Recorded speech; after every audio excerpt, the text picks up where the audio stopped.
80 साल से दुनिया को चलाने वाला गठबंधन यानी अमेरिका और यूरोप आज वहां पहुंच गया है जहां अमेरिकी राष्ट्रपति खुद यूरोप को सड़ता हुआ महाद्वीप बोल रहे हैं और कह रहे हैं नेटो कॉल्स मी डैडी। एक इंटरव्यू में ट्रंप ने साफ कहा कि most European nations they are decaying, यानी ज्यादातर यूरोपीय देश सड़ रहे हैं। उनका आरोप है कि यूरोप की माइग्रेंट पॉलिसी डिजास्टर है और पॉलिटिकली करेक्ट बनने की कोशिश ने उन्हें कमजोर बना दिया। ट्रंप केवल सिस्टम पर ही नहीं बोले, उन्होंने सीधे नेताओं को भी लताड़ा। कहा कि यूरोप के नेताओं में कुछ वाकई बहुत बेवकूफ है। यूक्रेन इस पूरी कहानी में सबसे बड़ा पीड़ित दिखता है। एक तरफ रूस 2022 से फुल स्केल इन्वेजन में 20% टेरिटरी कब्जा कर चुका है, मिलिट्री लॉ लगा हुआ है और लाखों लोग विस्थापित हैं। दूसरी तरफ ट्रंप कहते हैं इलेक्शन कराओ नहीं तो तुम डेमोक्रेसी नहीं हो।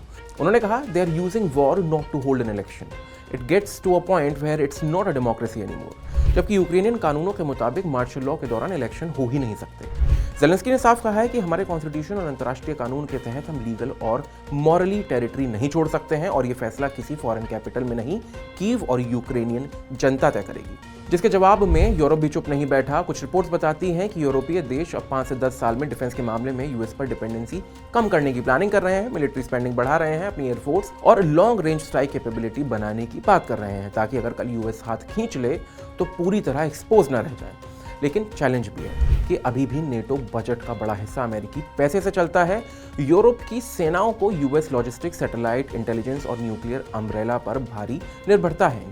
इसलिए कई यूरोपीय लीडर्स शौक में हैं कि वॉशिंगटन में बैठकर कोई ऐसी स्ट्रेटेजी साइन कर रहा है जो प्रैक्टिकली उनके अगेंस्ट जाती है।